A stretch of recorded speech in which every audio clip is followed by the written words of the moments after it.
시인이 아픔과 고통 가운데 구원해 주신 하나님을 바라보며 적은 글입니다. 성전을 향해 나아가면서 하나님만이 유일한 보호자가 되심을 대화하는 것처럼 노래한 것이 바로 이 시편 121편 말씀입니다. 시인은 성전이 거하는 시온산을 향하여 이렇게 표현합니다. 1절 말씀 같이 한번 읽어보겠습니다. 시작. 내가 산을 향하여 눈을 들리라. 나의 도움이 어디서 올까?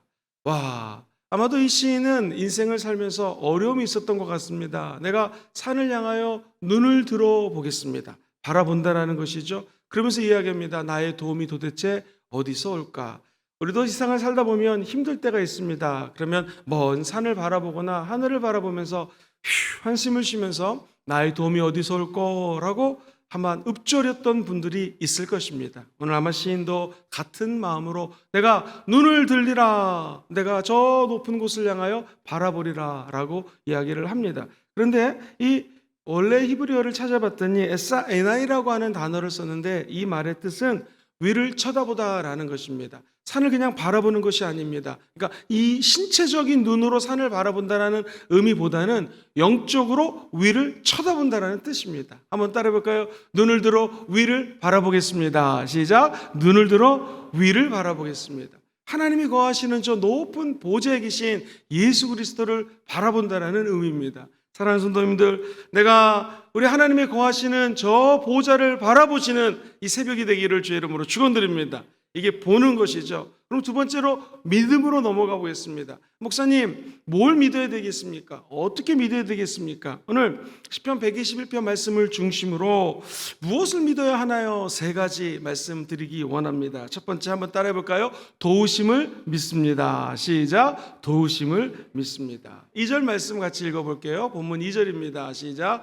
나의 도움은 천지를 지으신 야훼에게서로다. 하나님, 내 도움이 도대체 어디서 오겠습니까? 눈을 들어 하나님의 보좌를 바라봤더니 이야, 나의 도우심이 천지를 창조하신 하나님으로부터 도움이 온다라는 것을 시인은 노래합니다. 여기서 나의 도움이라고 하는 단어도 한번 찾아봤더니 에즈리라고 하는 히브리 말을 쓰는데 한번 따라해볼까요?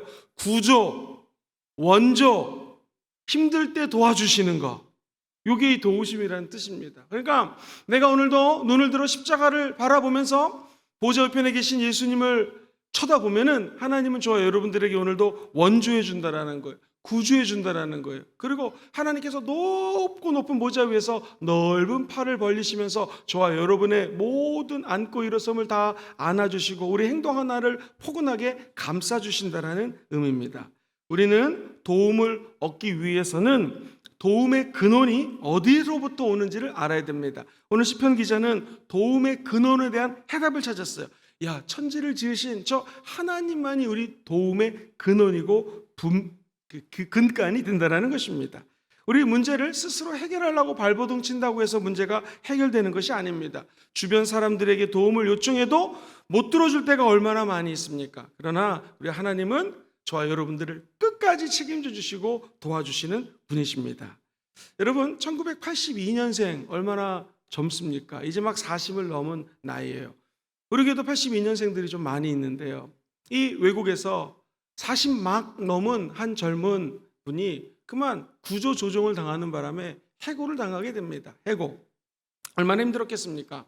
그때 이분이 예수를 믿는 사람이어서 눈을 들어 하나님을 바라보고 간절히 기도합니다. 하나님, 이 해고를 당했는데 해고에 들어있는 하나님의 계획이 무엇입니까? 하나님의 목적이 무엇입니까? 기도하는 가운데 하나님의 음성이 들립니다. 사랑하는 아들아, 이 건전한 사람들이 여행을 하다가 피곤하니까 자고 묵고 다음날 일어나서 편하게 쉼을 얻고 갈 수 있는 아주 건실한 여관을 한번 만들어라 라는 얘기를 듣습니다. 그래서 그 음성 그대로 조그만 여관을 만들기 시작합니다. 우리가 잘 아는 홀리데이 인이라고 들어보셨죠? 이 인이라는 것은 원래 여관, 여인숙 이런 뜻이지 않습니까? 지금은 세계적인 체인 호텔이 되었는데 홀리데이 인이 이렇게 탄생을 합니다. 이 회장인 캐몬슨 윌슨의 말을 한번 들어보십시오. 이렇게 고백합니다. 만일 그때 해고 통지서가 날아오지 않았더라면 나는 목공소에서 늙었을 것입니다. 하나님은 나를 도와주시는 분이십니다. 사랑하는 성도님들, 우리가 인생을 살다 보면은 내 뜻대로 안 될 때가 참 많이 있죠. 기억하십시오. 나의 도움이 도대체 어디서 올꼬? 천지를 지으신 하나님만이 저와 여러분들을 도와주십니다. 우리 하나님은 모든 것들을 합력하여 선을 이루십니다. 그러므로 오늘 일이 안 된다고 낙심하지 마시고 도와주시는 참된 분이 하나님이시기 때문에 끝까지 그분만 바라보시고 나가시게 되기를 주의 이름으로 축원드립니다. 한번 저를 따라해 볼까요? 내가 위를 쳐다봅니다. 나의 도움은 천지를 지으신 야훼 한 분이십니다. 야훼 한 분이십니다. 그분의 도우심을 믿으시기 바랍니다. 두 번째, 뭘 믿어야 됩니까? 그분은 붙들어 주십니다. 붙들어 주심을 믿습니다. 시작! 붙드심을 믿습니다. 우리 하나님은 저와 여러분들을 붙들어 주셔요. 3절 말씀 같이 천천히 읽어보겠습니다. 시작! 야훼께서 너를 실족하지 아니하게 하시며 너를 지키시는 이가 졸지 아니하시리로다. 실족하지 아니하게 하신다라는 말의 원래 뜻은 비틀비틀 거릴 때가 있잖아요. 비틀비틀 거리지 않게 한다, 또는 흔들리지 않게 한다라는 의미를 담고 있습니다. 사랑하는 성도님들, 이 시편 기자는 저 하나님의 성전이 거하는 예루살렘 성전을 향하여 달려가고 있습니다. 그런데 성전에 올라가는 길에 오늘날도 유대인들의 종교 행사를 하면은요, 몇십만 명의 군중이 모이기 때문에 발을 한번 헛디디면 그냥 넘어집니다. 나만 넘어지는 게 아니라 우르르 해서 우르르 넘어지기 때문에 압살을 당하는 경우도 많이 있어요. 근데 오늘 본문은 순례를 하면서 발을 잘못 디디면 넘어질 수 있어요. 산 및 낭떠러지로 굴러떨어져서 진짜 죽을 수도 있습니다. 그런데 오늘 시편 기자가 고백하는 것은 뭐냐면, 내가 성소를 향하여 달려 올라갈 때에 하나님이 저와 여러분들을 실족하지 아니한다, 흔들리지 않게 한다라는 거예요.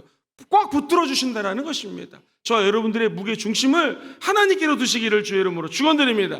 하나님, 그러면 한 걸음 한 걸음 안전한 곳으로 저와 여러분들의 발걸음을 인도해 주신다라는 것이죠. 아니, 하나님이 붙들어 주신다는 것은 아예 실족하는 것을 완전히 차단해 준다는 것입니다. 하나님께서 저와 여러분들의 무거운 짐을 대신 져주셨기 때문에 실족하거나 넘어지지 않을 수 있도록 붙들어 주실 줄 믿습니다. 우리나라 밑으로 내려가면 대만이라고 하는 조그만 섬나라가 있죠. 고구마처럼 생겼습니다. 그런데 이 대만이란 나라는 우리나라에게 있어서는 참 도와주는 나라예요. 어찌 보면 우리나라를 붙들어주는 나라입니다. 왜냐하면요, 지리적으로 태풍이 한번 샥 올 때에 대만을 딱 부딪히고 한국에 오면 그 태풍이 시들시들해집니다. 그리고 불의 골이라고 하는 이른바 환태평양 지진대에 있기 때문에 지진이 막 나게 되면은 대만이 한번 꽝 하고 지진을 받아주고 이 우리나라나 중국 쪽으로 지진이 가기 때문에 한번 완충작용을 해준다고 합니다. 그도 그럴 것이 타이똥이라고 하는 이 대만의 동쪽 지대 가면은요, 태풍이 오고 지진이 오고 여기 얼마나 민감한지 모릅니다. 재밌는 것은 태풍이 오다가 대만의 가운데 까오숑이라는 지역이나 중간에는 우리나라 태백산맥이 있는 것처럼 엄청나게 고지대예요. 높습니다. 그러니까 태풍이 여기 한번 꽝 부딪혀져서 충격을 완화해주는 귀한 나라입니다. 근데 안타까운 것은 이처럼 태풍도 많이 오고 지진도 많이 오기 때문에 대만에 가면은 높은 빌딩이 없어요. 그런데 타이페이 북쪽에 위치한 수도에 가면은요, 아주 큰 101층짜리 빌딩이 있습니다. 이 빌딩은 보시는 것처럼 주변에 완전히 높은 빌딩들이 없는 가운데 조그만 홀로 높습니다. 도대체 어떻게 저 건물이 지진이 많은 그 동네에서 101층의 규모를 자랑할까요? 2004년에 만들어져서 2010년도까지 전 세계에서 제일 높은 빌딩이었습니다. 제 기억으로 1999년도에 대지진이 대만에 일어났거든요. 2,500명이 죽습니다. 엄청나게 많이 죽어요. 그때 이 대만을 다시 살리기 위해서 복구를 하면서 유명한 사람이 저 건물을 디자인했고요. 그리고 2004년도에 완성이 됐습니다. 제가 한번 저 대만에 가서 빌딩을 보고 깜짝 놀랐습니다. 지상 89층에 유리로 되어 있어서 전망대가 있기 때문에 360도 대만을 쭉 시내를 바라볼 수가 있는데, 이 89층 밑에 88층에 가면은요, 엄청나게 큰 새 공이 있습니다. 엄청 커요. 자, 이 공이 도대체 뭐를 할까요? 저기 보시면은 대만 101층 빌딩의 이른바 댐퍼라고 하는 거거든요. 이게 아무리 강한 바람이 불고 태풍이 불어오고 지진이 와도 이 건물을 지켜주는 역할을 합니다. 이 정식 명칭은 tuned mass damper라고 하는데, 말 그대로 바람이라든가 지진으로부터 완충작용을 하는 댐과 같은 역할을 한다는 것입니다. 사랑하는 성도님들, 요 공이 하는 일이 참 재밌습니다. 자, 사방에서 몰려들어오는 바람과 지진이 올 때 시계추 있죠. 시계추 아시죠? 이 시계추를 갖다가 괴종시계에 달아놓고 제가 괴종시계를 움직여 보겠습니다. 그러면은 시계추는 무겁기 때문에 움직이지가 않아요. 딱 중심을 잡습니다. 큰 괴종시계일수록 딱 시계추는 무게를 잡아주는 것처럼 건물이 흔들릴 때 이 큰 공이 중심을 딱 잡아줍니다. 그래서 엄청나게 큰 태풍과 지진이 와도 40% 이상의 그 충격을 완화해주는 효과를 나타냅니다. 놀라지 마십시오. 80만 달러가 소요가 됐고요. 이거 만드는데 돈이 엄청나게 들어갔고요. 무게만 660톤입니다. 1톤 트럭 아시죠? 이 1톤짜리 트럭에 짐을 싣는 게 660개예요. 엄청나게 무거운 쇠로 딱 무게중심을 잡아줍니다. 그리고 밑에랑 지지대들이 연결되어 있기 때문에 실제로 이 가면은 테레비를 틀어주는데 2013년에 엄청나게 큰 지진이 왔거든요. 지진이 와서 이 건물이 이쪽으로 움직이면 추는 반대편으로 딱 움직여져 가지고 중심을 잡아주고, 건물이 이쪽으로 옮겨지면 이 추는 엄청나게 큰 공은 반대편으로 움직여 가지고 이 건물을 단단하게 지켜준다는 것입니다. 사랑하는 성도님들, 누가 저와 여러분들을 붙들어 줍니까? 이 큰 공과 같은 역할을 하시는 분이 바로 하나님이십니다. 이 추는 40% 정도밖에 책임을 못 져요. 더 큰 지진이 오면 이 건물이 무너질 수도 있겠죠. 그런데 우리 하나님은 바람이 부나 비가 오나 태풍이 오나 어떤 지진이 와도 저와 여러분들을 끝까지 붙들어 주십니다. 그래서 하나님이 저와 여러분들을 실족치 않게 한다는 것은 천국 가는 날까지 우리의 믿음을 붙들어 주신다는 거예요. 사랑하는 성도님들, 여러분 사람 보지 마시고, 심지어는 예수 믿는 사람도 바라보지 마시고, 목회자도 바라보지 마시고, 우리를 붙들어 주시는 하나님만 바라보시기를 바랍니다. 우리의 믿음의 대상이 오직 하나님만이심을 오늘 이 새벽에 기도하시고 다 체험하시고 돌아가시게 되기를 주의 이름으로 축원드립니다. 하나님, 내가 무엇을 믿습니까? 하나님은 저와 여러분들을 붙들어 주십니다. 언제까지? 천국 가는 날까지 붙들어 주세요.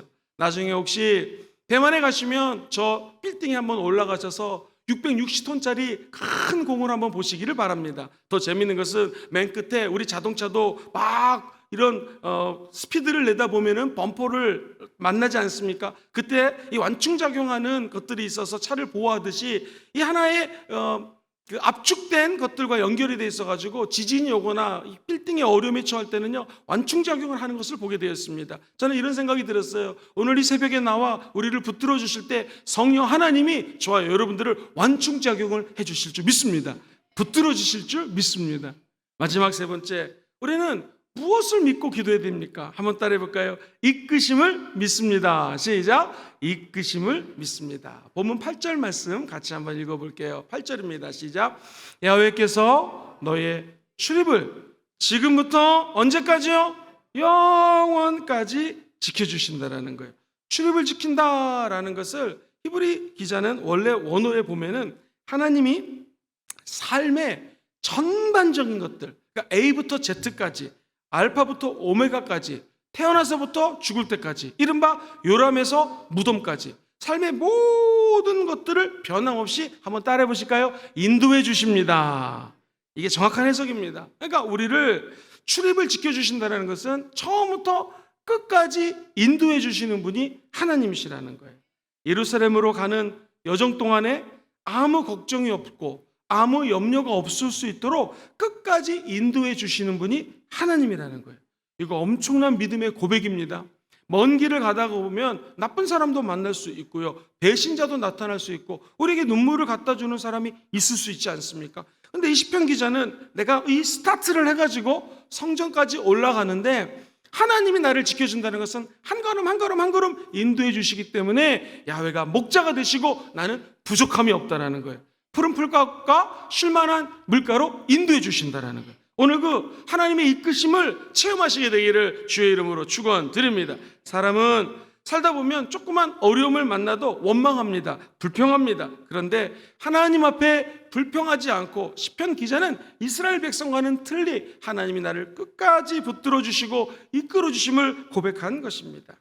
제가 이런 얘기를 읽은 적이 있습니다. 이 유럽이나 호주에 가면은 햇빛이 저 천정에서 들 수 있도록 창이 있습니다. 어떤 사람이 너무너무나 힘든 일이 있어서 오늘은 교회 가서 좀 기도를 해야겠다 해서 대성전에 와서 하나님께 기도를 합니다. 너무 지치고 피곤하여 한숨을 쉬며 기도하는데 어디서 나타났는지 참새 한 마리가 나타나가지고요, 빙빙 돌다가 창문에 쾅 나가다 부딪히니까, 창문이 있어서 밖에 못 나가잖아요. 떨어져서 참새가 힘이 없이 또 이렇게 땅에 떨어져 있더랍니다. 이 성도가 참새를 보면서, 야, 너나 나나 신세가 비슷하다. 완전히 지쳤구나, 피곤하구나, 이거 참 어디를 봐도 나갈 구멍이 없구나 라고 한탄을 했습니다. 그 순간에 갑자기 햇빛이 짠 찌면서 저 위에서 창문 틈새에 햇빛이 아분으로 비치기 시작합니다. 참새가 눈을 들어 천정을 바라봅니다. 햇빛이 어디서 오는가 가만히 봤더니 위에서 비치더랍니다. 참새 입장에서는 힘을 얻고 높이 높이 날아 올라가지고 그 창문 틈에 열린 공간으로 참새가 확 빠져나가더라는 것입니다. 이때 이 성도님이 박수를 쳤대요. 아, 그렇구나. 땅만 바라보니까, 옆만 바라보니까 이게 힘들고 어려웠던 거구나. 누가 나를 이끌어 주시고, 누가 나를 도와주시고, 누가 나를 탈출하게 해주시는가. 눈을 들어 위를 바라봤더니 거기에 문이 있더라는 것입니다.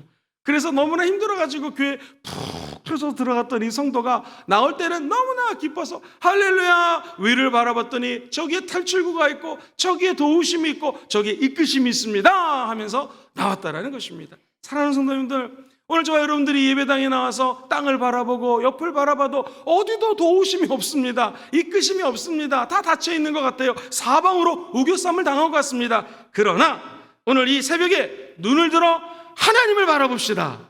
그리고 우리 창문이 저 높은 공간에 열려 있음을 기억합시다. 노아의 방주는 창문이 없어요. 왜냐면 막 홍수가 났을 때 자칫 잘못해서 밖을 바라보면은, 야, 이거 죽는구나, 처많은 것들이 다 죽어가는구나 하면서 낙심되고 원망하고 우리가 불안할까봐 아예 하나님은 디자인할 때 노아의 방주에는 위만 창문을 갖다 달았다라는 것입니다. 우리도 마찬가지입니다. 눈을 향하여, 우리가 저 산을 향하여, 성전을 향하여 눈을 들기를 원합니다. 영적인 눈을 뜨기를 원합니다. 신체적인 눈이 아니라 영안이 열리기를 바랍니다. 나의 도움이 도대체 어디서 올까? 천지를 만드신 하나님이 도와주십니다. 그분이 저와 여러분들을 붙들어 주셔요. 뿐만 아니라 끝까지 인도해 주십니다. 참새도 지쳐 있었고 사람도 지쳐 있을지 모르지만 힘들고 어려울 때 예배당에 나오십시오. 기도하십시오. 저 위에 열린 창문이 보이게 될 것입니다. 그래서 시인은 산을 향하여 눈을 들리라 라고 고백을 하는 것입니다. 우리도 영적인 산을 향하여 눈을 드시고 시온산인 하나님의 교회를 향하여 눈을 들게 되기를 주의 이름으로 축원드립니다. 그리고 우리가 믿음으로 기도하면 하나님은 저와 여러분들의 믿음의 기도를 응답하여 주십니다. 한 가지 예화를 말씀드리고 기도하는 시간을 갖겠습니다.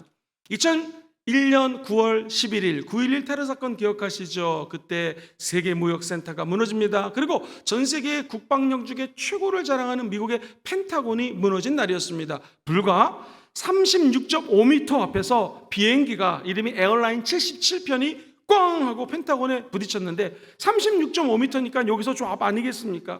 이때 이 부딪히는 곳에 있었던 한 군인이 있었습니다. 브라이언 버드웰이라고 하는 중령이었는데요. 사진에 보이는 저분입니다.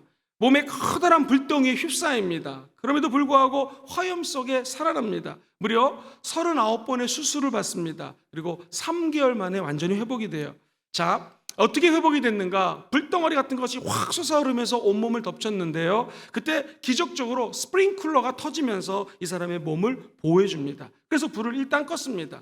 그리고 여 직원이 옆에서 계속해서 주기도문을 병원에 가는 동안에 옆에서 계속 해줍니다. 그리고 시편 23편 야훼는 당신의 목자이기 때문에 당신이 부족함이 없습니다. 푸른 풀밭으로 쉴만한 물가로 인도하십니다. 우리가 잘 아는 23편 말씀을 계속해서 옆에서 암송해 줍니다. 사망의 음침한 골짜기를 다닐지라도 해를 두려워하지 마십시오. 그의 지팡이와 막대기가 당신을 안위하십니다. 원수의 목전에서 상을 베푸십니다. 기름을 부어주십니다. 계속 이 말씀을 들려줬대요. 그리고 나서 병원에 가서 3개월 동안 입원 후에 완치가 됩니다. 그리고 나중에는요, 텍사스 상원 의원이 됩니다. 그래서 우리로 치면 국회의원 활동을 하면서 자신을 불 가운데 지켜주신 하나님에 대해서 이렇게 간증을 했습니다. 사람들은 제가 살아나는 것을 때문에 놀라곤 합니다. 그러나 그것은 하나님의 붙으심 때문이었습니다. 의사의 응급처치보다는 또 여직원이 들려준 말씀과 기도가 죽음의 공포로부터 떨던 저에게 큰 힘이 되었습니다. 사고 현장에 많은 사람들이 있었지만 저에게는 마치 주님과 저